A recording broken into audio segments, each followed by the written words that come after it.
Hi, I'm Leah Wietholter, owner of Workman Forensics, and this is the Investigation Game Podcast. Hey everyone, Alicia here with a super cool announcement. Starting in July, we want our listeners to be a part of the show by giving us their favorite fraud stories. But we won't be reading it for you, we want you on the show. So if you'd like to be a part, email your favorite story to assistant@workmanforensics.com and we'll work together and get you on the show. Welcome to the Investigation Game Podcast.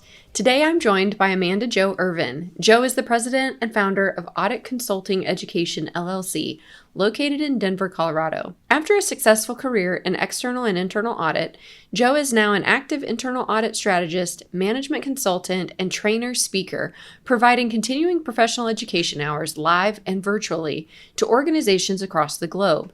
Jo is an expert in the area of ethical behavior of individuals and how to audit culture and ethics in organizations. Jo, thank you for joining me today. So welcome. I'm excited to be here. So before we get into what it means to be an ethics expert, will you share with us a little about your background? Absolutely. I would love to. So it all started when I was 3 years old. Really? Yeah, really, right? This is how I start my ethics presentations. I feel like I truly owe it to my audience to know why I'm so passionate about ethics. So I tell everybody that I've literally been a tattletale all my life since I was about 3 years old. So my joke is that I told on my sister when she snuck out of the house. And I, of course, told the teacher when someone was cheating. That was me. I was that person. Looking back now, I call myself a really short whistleblower. That's literally my only accounting joke that I have in my, my presentation. But now I say I'm still a whistleblower. I'm just a little bit taller now. I like it. But really, in all seriousness, I started my career after my bachelor's and master's in accounting. I went to the University of Georgia, and I started at a public accounting firm, like probably many of your listeners and many other in our accounting or auditing field. I started at a Big Four accounting firm, and I quickly realized that wasn't for me, perhaps even for some ethical reasons that we can divulge later if we have time. But I moved into internal audit, where I spent just over a decade of my life. And throughout my career, I've also worked as an accounting controller, and I've taught at K through 12 level and at higher ed. I still teach business, accounting, and auditing courses at several Colorado universities. So that's a little bit more about me. Yeah, that's great. When you were in public accounting, were you in audit? Were you on the audit or tax side? I was in the audit side. So I did kind of the audit track through my master's, and then have always been on the audit side. I always tell everybody I'm that person that might have CPA behind their name, but I don't even do my own taxes. So my family knows now not to ask me for tax advice. I am finally to that point. Ugh. I get it. So how long have you owned your consulting practice? I decided a little over 2 years ago that I was ready to really start influencing cultures outside of just the one organization that I had been working at. So that's when I started my firm, Audit Consulting Education, LLC. And it's funny because I tell people I feel like my career went completely full circle. I went from, really hating being an external audit where you never really get to influence one company. You're just kind of hopping from one client to the next, and you are just dying for this home base. At least that's how I was. And, I wanted to be at one company all the time back then, to really wanting to go back and jump around from client to client. So that's when I decided a few years ago, I wanted to make a difference in more organizations again, and really try to do that through my internal audit strategy work, management consulting on risks, culture, controls, or just training staff on topics like ethics, internal audit, or personal development. Yeah, that's awesome. Because you're a business owner, and I love talking to business owners so much. What is the primary difference between what your business looked like at the beginning when compared to today? I love that question. And I would have to say it is that quantity over quality aspect that really changed for me. I think at the beginning, I wanted to take on as many clients as I possibly could. It was about the quantity. I wanted to get my name out there. And of course, like everyone, you want to make money when you start a business. today I feel like I'm lucky enough to be able to step back a bit and really be selective of who I take on as clients. So it's really more about that quality. Not that I wasn't focused on that before, I promise. Sure. But now I spend a lot of time on the education side of my business because I feel like that's how I can reach more people. I can reach thousands of auditors and finance and accounting professionals through my trainings that can then take those skills that they learn, like perhaps auditing culture, back to their organizations and execute it, versus me just being able to help one or two organizations at a time because I'm just one person, right? So I found that to be really the change, that the shift that I've made to reach more people. Yeah, I love that. So you've earned the CPA, CIA, CFE, and I don't know the last one, cTQA. So you'll have to tell us about that credentials.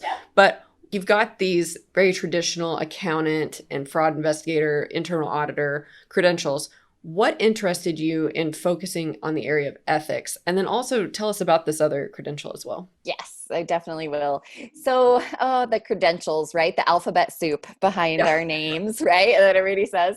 Okay, so in my ethics training, I always say we need to focus more on our eulogy virtues than our resume virtues. And we can talk more about that time if there's time too.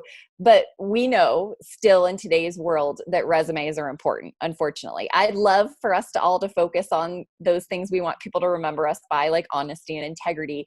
But the resume virtues are important. I think certifications show our dedication to our field, and there's lots of other advantages. But we know with each one of those certification comes that code of ethics that we all have to sign. And I really started to think, and after reading about a few news stories in our profession, that I think that ethics is gravely overlooked even by the professionals signing them. So that's really, I wanted to bring everybody back to the basics. And on the note of the big four where I started my career, you probably know, many of your listeners probably have heard of the regulatory scandal that KPMG found itself wrapped in the last couple years. Mm-hmm. Just quick recap, they were found guilty of stealing regulatory data in order to use that information, that inside information about a potential client to win a bid for that client's work. Over 40 partners were aware, others were aware, and only one truly spoke up about it. And it got me truly thinking about how these individuals, professionals, were signing their code of ethics. And to me, that's not even the best part of that story. After they were found guilty of that, the regulators mandated they take ethics training exams in response. And they were also found cheating on those too. There was evidence of partners sending answers to staff and et cetera. And I always say in my training, you cannot make this stuff up, but it makes for great ethics material. Yeah. But the bottom line to me is we all need the reminders of those ethical codes of conduct, whatever they're called, no matter the profession that we sign. And it's not just those involved at the debacle at the big four firm. There's lots of examples. And truly, that's where I feel like I kind of step in or come into the picture. Yeah, I like that you said that we need the reminders. And that actually reminds me of, both of us know Kelly Paxton, of course. And in one of her presentations, I think it was for the ACFE last year, she was talking about a study where essentially they were showing that we have to be reminded of those things in order to kind of like keep our, I guess I'll say, true north about like where we're headed and what is black and white and what is gray. Like we have to see those things in front of us. And I just find the study that she talks about really interesting. Absolutely. And that's why companies need better ethics policies. And that's one of the things that I really harp on in my trainings, especially with auditors. Looking at your organization, making sure that that's not a Google document that from 20 years ago, making sure that it's still relevant and that it is that reminder to employees. And of course, it's not just having it, but it's holding people accountable. And there's lots of other things that go with it. But that document has been proven to really, be meaningful. And I think people overlook that a lot of times.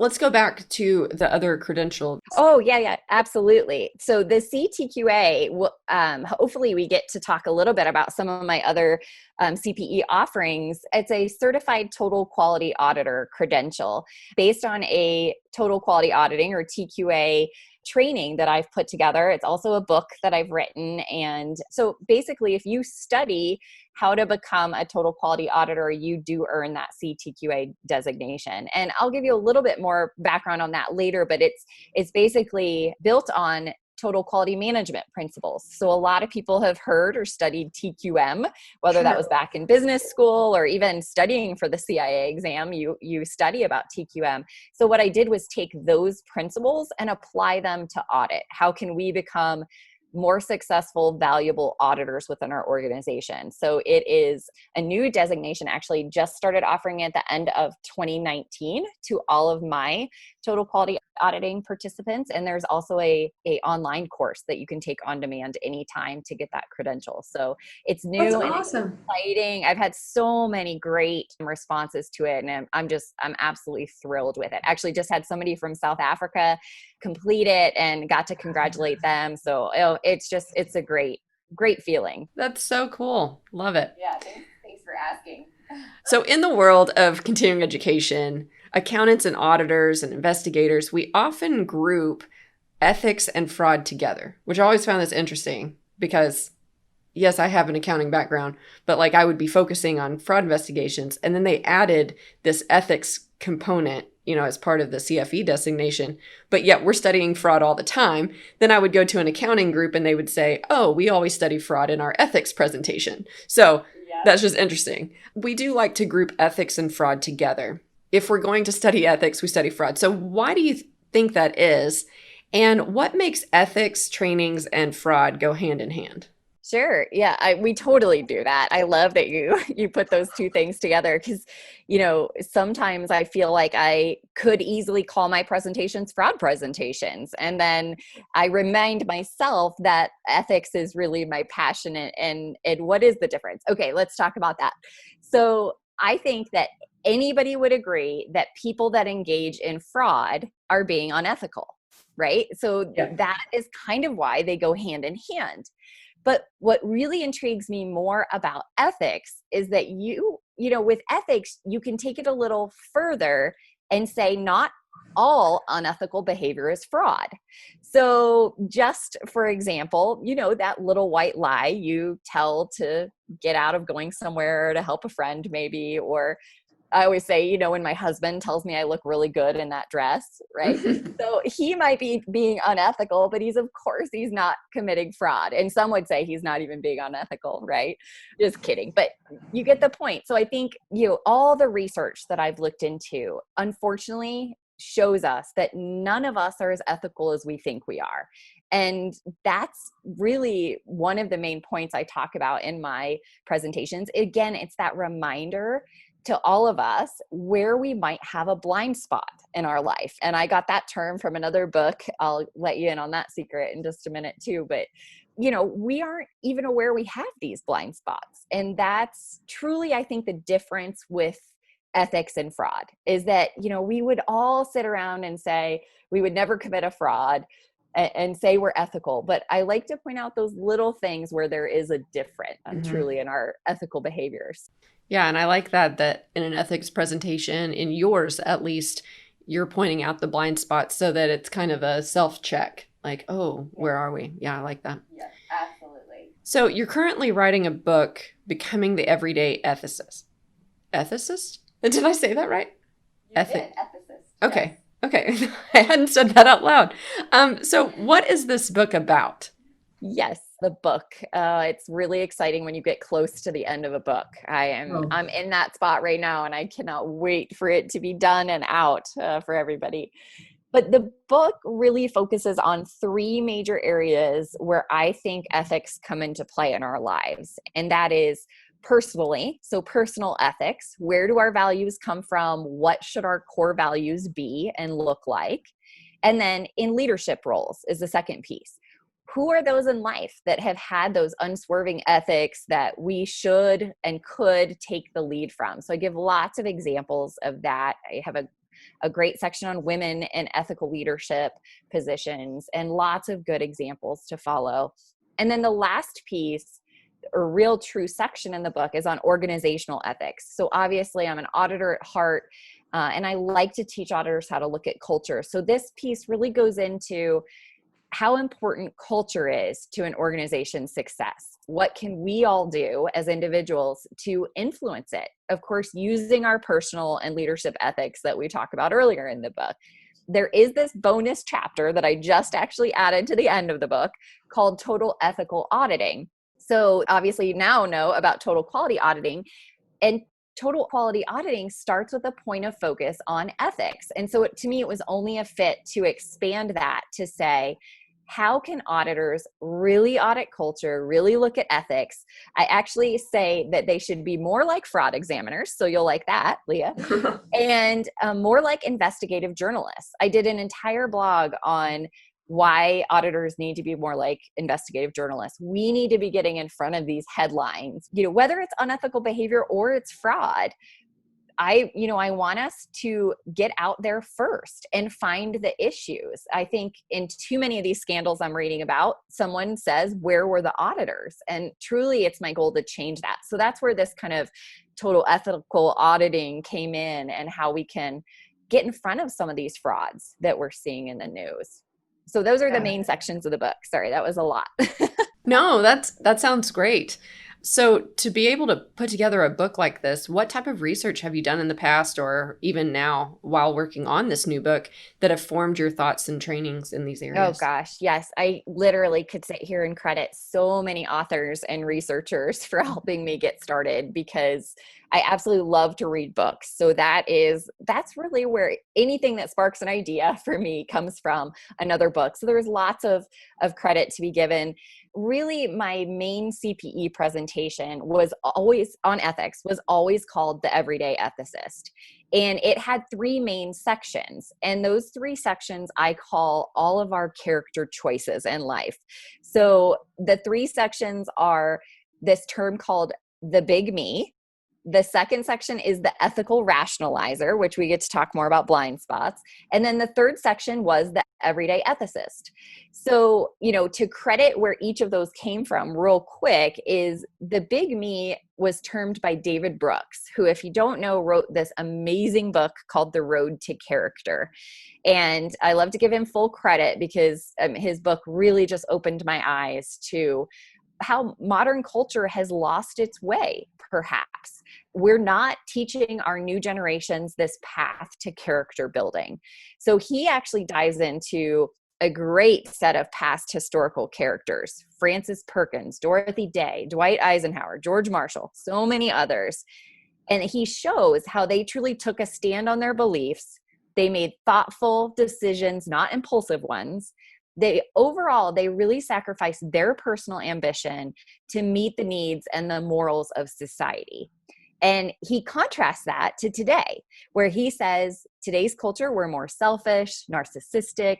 We live in a very materialistic culture. He also even says we're more isolated, self-absorbed, and less able to engage in moral reasoning. And that line just totally gets me every time. We'll be right back to this interview. With everything moving to an online platform, the Workman Forensics team has created the investigation game virtual experience. The game has been created, tested again, and approved for 2 hours of CPE credits. To find out if the game works for you and your team, visit theinvestigationgame.com. Welcome back to the podcast. I really latched onto this theory, and I started watching for what I call big me's in the news. And this is any fraud story that you've heard about, right? A lot of unethical scandals out there. Just think about Wells Fargo and the 5,300 big me employees that were involved in opening fraudulent customer accounts. They were incentivized to to put more money in their pocket. And that's where I think that's where fraud and ethics really come together for me, because this whole section of my presentation really points out either fraud characters, or you could call them this big me personality. So anyway, that's really what got me interested in ethics first, is okay, I could really kind of take this and run with it. Then I read more about ethics. So this is where the cool blind spots book comes in. Max Bazerman and Tim Sprenzel, to give them credit, great book called Blind Spots. I realized that it isn't just this big me mentality doing all the dirty work. We all play this really small part. And this is where I get to tell everybody they're not as ethical as they think they are. I know, right? This is the scary part. We rationalize our behavior. This is what I call the ethical rationalizer character choice. We hold one belief and we simultaneously act contrary to it. It can be as simple as, if the cashier forgot to ring up an item in your cart, we rationalize not going back in because it only cost $5, or this big store won't miss that money, right? Mm-hmm. So, there's lots of little examples, and it led me to this overall concept that we need to be more ethical every day, even in the little things that seem really inconsequential. And that's where truly becoming the everyday ethicist came up. And so I actually have an everyday ethicist contract that I give out in my trainings. And again, it just serves as that reminder, like you said, to say, this is who we all want to be. This is honestly who we all think we are. So it's just getting that back to our forefront of our mind, and really thinking about all of our actions. Right. Your example reminded me, during quarantine, I didn't have a whole lot of time to watch shows, but last week I took a couple days off. And so I watched some of the TV show Good Girls. Have you seen this? I have not seen that one. I think it's ABC, but your story just kind of reminds me, that example, about like what led up to the trailers or the previews for the show showed them like robbing a store, and just all of the struggle that they have with living this life, but then at the same time trying to take care of other things in their lives. Anyway, it's definitely a very ethical struggle going on the entire show. That's one of the comments I've gotten after some of my trainings is, you don't realize how much ethics comes into play in your life, really in every day. If you really pay attention, it comes up more than you think you would. And I think that word ethics scares people. So, I've moved to a little bit talking more about character and building our character. Actually, in my second book, I talk about building impeccable character is what I call it. So, I think it's just a matter of how you think about ethics. And I love that you and I both have ethics programs that make ethics more fun to get those CPE. So yes, because whenever you said the word ethics scares people, whenever I think of the word ethics, I just think about that 2 hours at the end of a, like a chapter training or seminar, and they just tell us more fraud stories. What makes ethics fun or sexy, right? Is the F word, the fraud word. So, absolutely, that's where they come hand in hand. But so you have written several books. So what inspired you to start writing? It's a fantastic outlet for your thoughts. I think I've been writing since I was probably 3 too. No, maybe a little bit after that. But, I was writing short blogs. I was writing articles for publications. And of course, you're writing when you are giving a presentation, right? You write the narrative that goes along with the presentation. So I was doing this all the time. So really it was, why not just put it all together in a book? So really, truly, the books have come directly from my favorite internal audit, personal development, and ethics CPE programs. So, it's kind of nice, to have those 3 core programs and 3 core, books. I have a book and a workbook to go along with each of them. So I love being able to bring those to trainings with me, right? Or now I'm actually emailing the ebook and the e-workbook ahead of time, but it gives those participants something to take home with them, right? To keep either on their shelves or to have handy to refer back to. I think that, from my 15, 16 years of doing CPE training, the ones I remember the most are the ones I got to take away something from. So, that was a huge goal of mine to, actually make those programs come to life in those books and those workbooks. So that's why I started it. Yeah, that's great. I'm trying. Yeah, that's great. I'm trying to. I'll have these like moments where I'm like, oh, I just want to go write down all of these words, and then I sit down at my desk in the office, and a billion other things happen. I'm like, oh. So I'm trying to carve out that time to get some of my thoughts down. So it takes some dedication to blocking your calendar for sure. Yes, which I have got to get. Yes, which I have got to get better at. All right, so let's circle back to the total quality auditing. Will you tell us about this book and the course and how the program works? And ultimately, who is the professional or organization that benefits most from this program? Right, because it is total quality auditing. And again, it's all from those successful TQM, total quality management concepts that many of us already knew, but maybe just needed, again, that refresher on.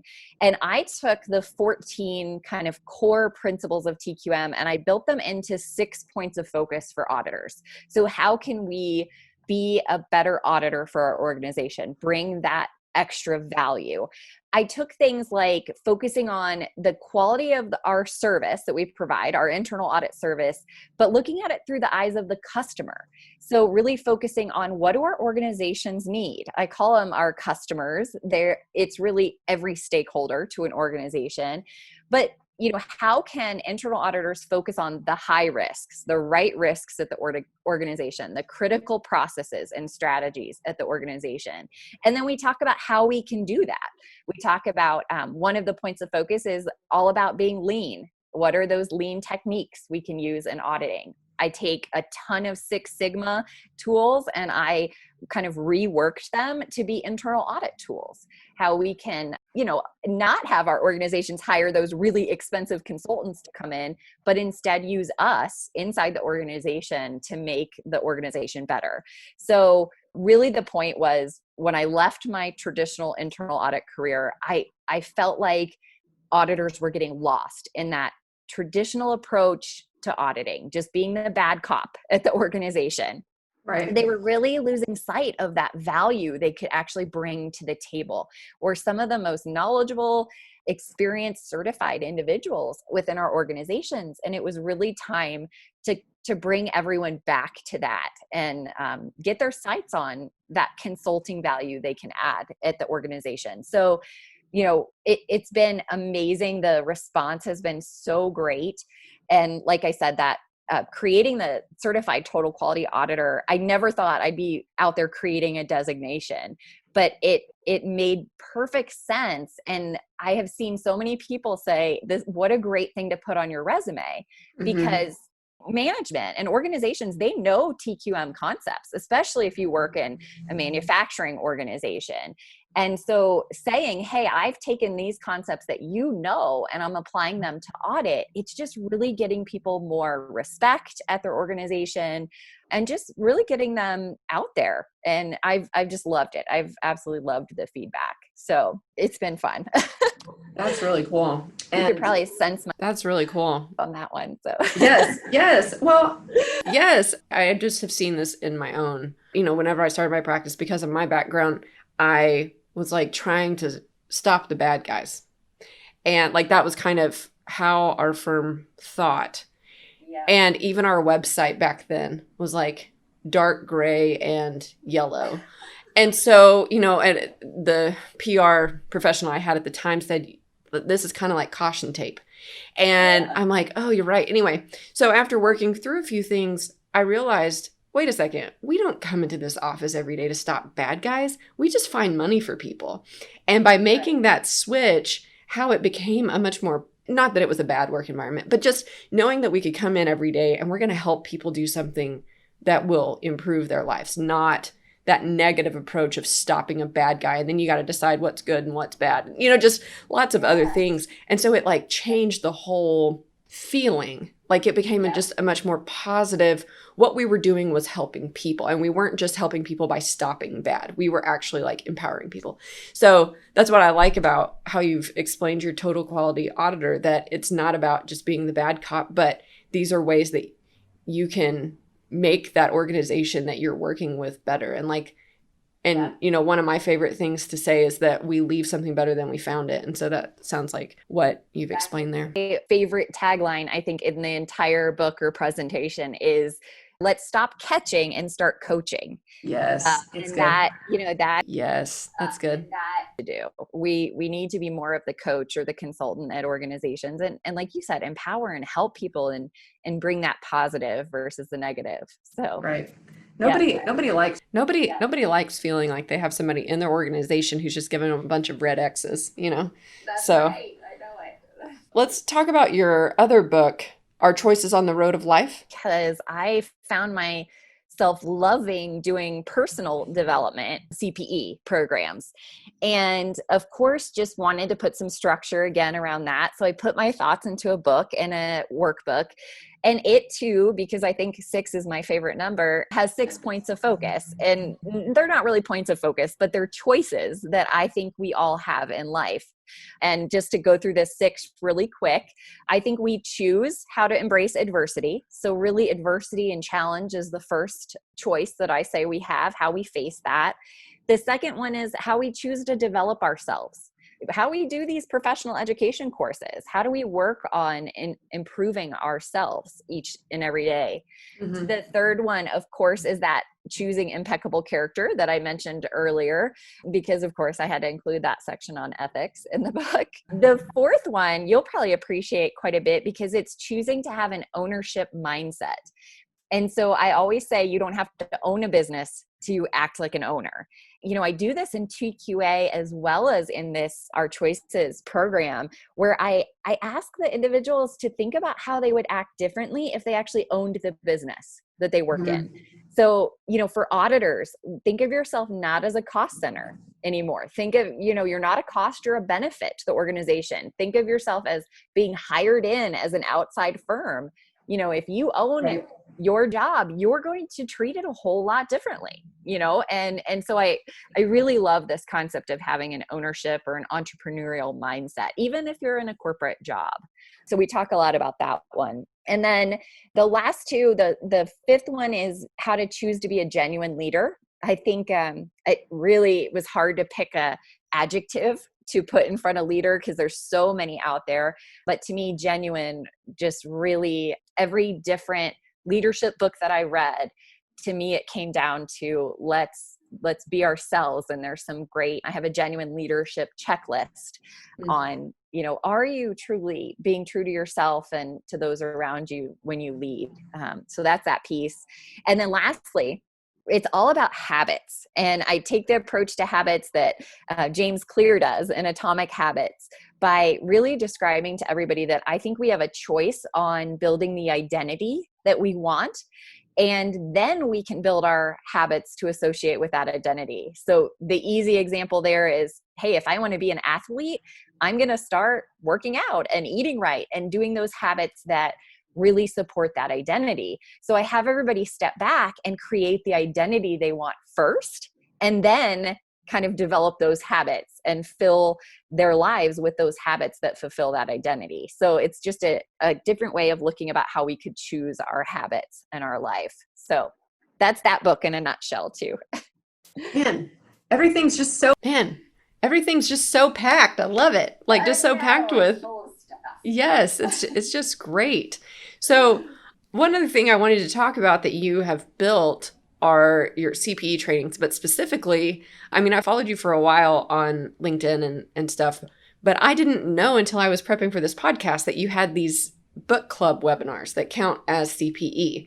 So I want to know more about this. Virtual book club. It's my favorite thing these days. Like I said before, I love reading books, and I say this is for everyone that doesn't have time to read those books on their shelves, those ones collecting dust. Yeah. So what I do is I read the books and then I give a summary of the tools, the tips, the techniques within that book. So it can be on any field of study, really. I have done ones on fraud and ethics. I also just do personal development, lots of leadership books. If you actually, on my website, you can actually go to cpebookclub.com and you can see all of the books that we've done. I've got the book cover up there. And it's just fun because I just get to give people usually one CPE credit for listening to a 50-minute webinar on a great book. And so it's been different. I don't think anybody else out there is doing anything like this, but it's been good to bring more into my CPE programs, because I find, even doing an Art Choices training or a total quality auditing training, I can then say, hey, I just did this webinar on X book, and I get to kind of bring in these side stories. So to me, it's a good way to keep up on my research, on my training materials, because I'm always bringing in new stuff from this new stuff I'm reading and presenting. So it keeps me on my toes, I will tell you that. Yeah, no, that's a lot of reading. I know. Yeah, no, that's a lot of reading. Challenged, which is good. Yeah. There's definitely no laziness going on here. So yeah. So what training events do you have coming up? Hopefully, you mentioned Kelly Paxton earlier on here. I'm hoping the next CPE book club is going to be with Kelly. She's going to help me talk about Dan Ariely's book. Oh, great. The honest truth about dishonesty. Or the truth about dishonesty. So that's probably the next book club webinar. If anybody wants to get on that list, who would be the first to hear about it, all you have to do is text CPE to 66866. And that actually just gets you on the list. I don't email a lot. I only email truly when there's the next CPE book club or CPE opportunity coming up. So that's hopefully the next book club webinar coming up. And then tomorrow, I'm getting ready for a 2-day virtual event for the Charlotte chapter of the Institute of Internal Auditors, the IAA. And the program I'm doing is Your Road, Your Choices. So really it's based on our choices on the Road of Life book and workbook. But what I'm going to do is go through and talk about the choices, each one of those 6 choices, both personally and professionally. So for instance, for adversity, I have this 4-step process for any individual to embrace adversity and choose to embrace that adversity. And then we're going to actually dive into some examples of adversity organizations have faced and how we as internal auditors can help them also to embrace, learn from, and perhaps be more proactive regarding adversity. So I like taking that one personal development book and really taking that side professional internal auditors, what can we do spin to each one of those choices. So I am super excited. It's 2 days. We're going to do 4 hours each day.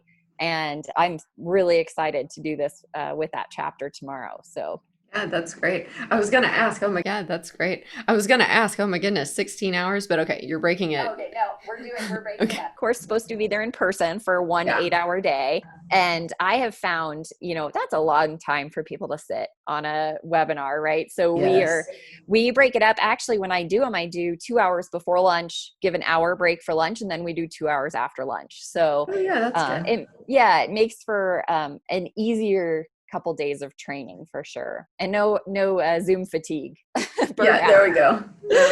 Yeah, there we go. Well, first of all, I just want to say thank you so much for joining me today. These are so many fun things, and I did want to just kind of circle back around to whenever I asked you about the research you had performed and then like all of these books. What I love about this is that you've created all of these things after taking like a series of steps and research, and then I don't want to put words in your mouth, but kind of just jumping in and creating these things, when I think a lot of times looking at writing a book or even starting a podcast or any type of CPE, it's like, oh, well, I don't have enough experience doing X. Not only did you have experience, but also you're constantly learning, which is then giving you the content and knowledge and thoughts to then go and create all these things. And so I really love it. And I appreciate everything you have created. I absolutely loved doing your investigation game virtually. Oh, thank you. So thank you for inviting me to do that. If you guys haven't done that, oh my gosh, you have to do that with Leah. It was so much fun. And actually, for me, I teach about fraud and ethics, but to actually get in and do one again and to investigate myself, I loved it. And again, I think it's things like that that keep me relevant. So I appreciate you kind of bringing me back to the reality of what a fraud investigation would really look like. Well, thank you. Yeah, it was. Well, thank you. Yeah, it was a good time, and that beta test was really helpful. So I'm appreciative of your time working through that with us as we had to quickly convert a card game, an actual card game to a virtual experience. But You are so, thanks. Which we all have to be today. We do. Thanks. And we can be. We do, and we can be. That's what I love telling people, is that we can be. We can solve any problem. So, well, thanks so much for joining me today. And what is the best way for our listeners to connect with you? Definitely follow me on LinkedIn if you're interested. That's my go-to. Definitely from a social media perspective. I don't really do Twitter or anything else. So Amanda Jo Erven, Joe is in quotes there, or email me anytime if anybody has any questions. My website's auditconsultingeducation.com. But I also have, like I mentioned, cpebookclub.com, totalqualityauditing.com. You can find me just about any way like that, or email me. It's just J-O, at auditconsultingeducation.com. So I would love to be in connection or in contact with any of your listeners. Awesome. And just for our listeners to know, a reminder that all of Joe's contact information will be listed in the show notes. So once again, thank you, Joe, for joining me today. It's been a pleasure. The Investigation Game podcast is a production of Workman Forensics. For more information about the topics we discuss on each episode, please visit workmanforensics.com. If you enjoy this podcast, please make sure to subscribe and leave us a review. You can also connect with us on any of the social media platforms by searching Workman Forensics. If you have any questions, comments, or topic ideas for the podcast, please email us at podcast@workmanforensics.com.